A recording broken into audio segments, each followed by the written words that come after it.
Today, I'm going to build a push-up, push-down voltage controller circuit using an IRFC 44N MOSFET. First, I'll apply some solder on the gate and drain pins of the MOSFET. Since the drain pin is internally connected to the metal body of the MOSFET, I'll also apply solder directly on the body. Next, I'll solder a non-polarized capacitor between the gate and drain pins of the MOSFET. This capacitor plays a vital role in storing and releasing charge, which directly affects how the MOSFET controls the LED brightness. Now, I'll prepare the gate and source pins by applying a little solder. After that, I'll connect a 2.2 mega-ohm resistor to the gate pin. This resistor ensures that the MOSFET doesn't turn on accidentally. It controls leakage currents and keeps the gate stable.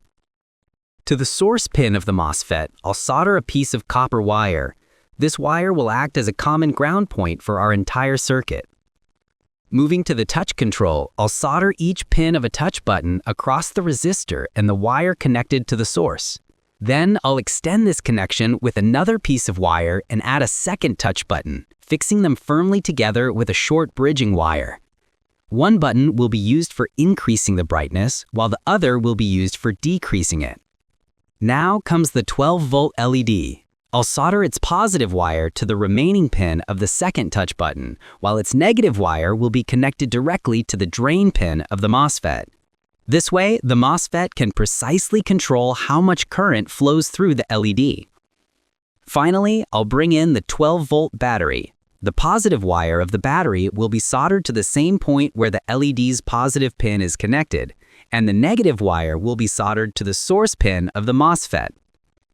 Now our push-up, push-down voltage controller circuit is ready for action. When I press the second touch button, the LED brightness gradually increases like a soft dimmer. When I press the first touch button, the LED brightness decreases until it smoothly turns off. The MOSFET acts like a smart electronic switch, and the capacitor combined with the high-value resistors makes the LED fade in and out instead of switching instantly. The touch buttons give us direct control over charging and discharging the capacitor, which changes the MOSFET's gate voltage, hence controlling the LED brightness.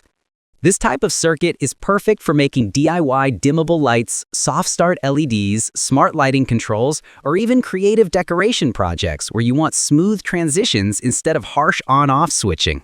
Stick around because in the next projects, we'll keep pushing the boundaries of what we can do with simple components like transistors, MOSFETs, and sensors.